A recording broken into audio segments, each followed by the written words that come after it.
To be a champion, Tyson needed not only to dominate his opponents in the ring, but to conquer the doubts and fears inside his own mind.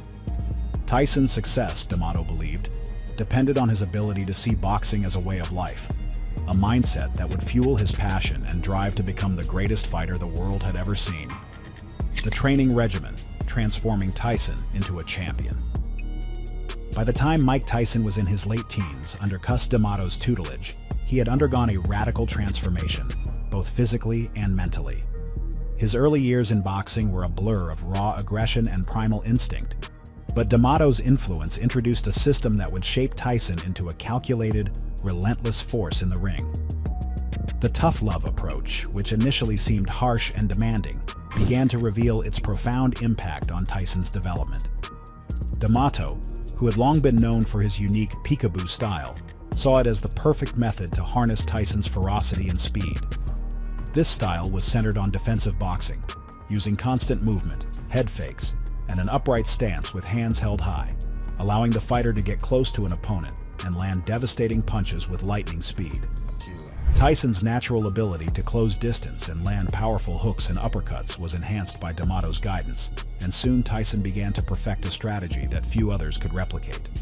The core of D'Amato's training regimen focused not just on physical conditioning, but on mental fortitude. Every session with D'Amato was meticulously designed to push Tyson's boundaries, both emotionally and physically.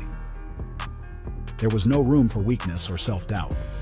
Tyson would often spar with older, more experienced fighters, and D'Amato would make him push through any hesitation, learning the art of using fear as a motivator, not a barrier.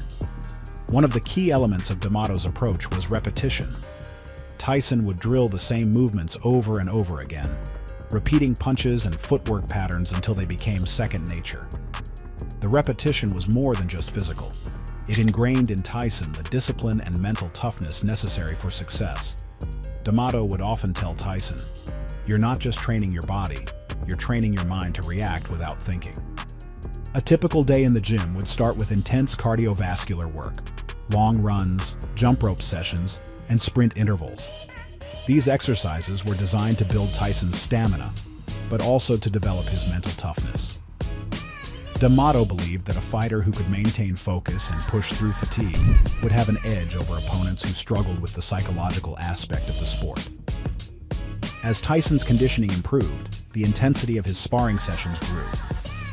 D'Amato carefully crafted Tyson's sparring partners, choosing fighters who could challenge him but were not too overwhelming. The goal was not simply to win, but to learn. Tyson was repeatedly pushed to test his endurance, timing, and ability to adapt to different fighting styles. Each sparring match was a lesson in how to read an opponent's movements, counter effectively, and maintain control throughout a fight. But the most important aspect of D'Amato's training regimen was the mental preparation. Tyson's emotional struggles, stemming from his rough childhood and lack of family stability, were a constant challenge. D'Amato knew that if Tyson was to succeed at the highest level, he needed to not only master boxing techniques, but also learn to control the fear and anger that threatened to overwhelm him. D'Amato worked tirelessly to instill confidence in Tyson. He often used philosophy to convey lessons that went beyond boxing.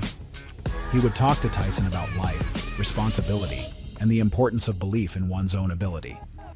D'Amato would say, "You can have all the physical talent in the world, but if your mind isn't in the right place, you'll never reach your full potential."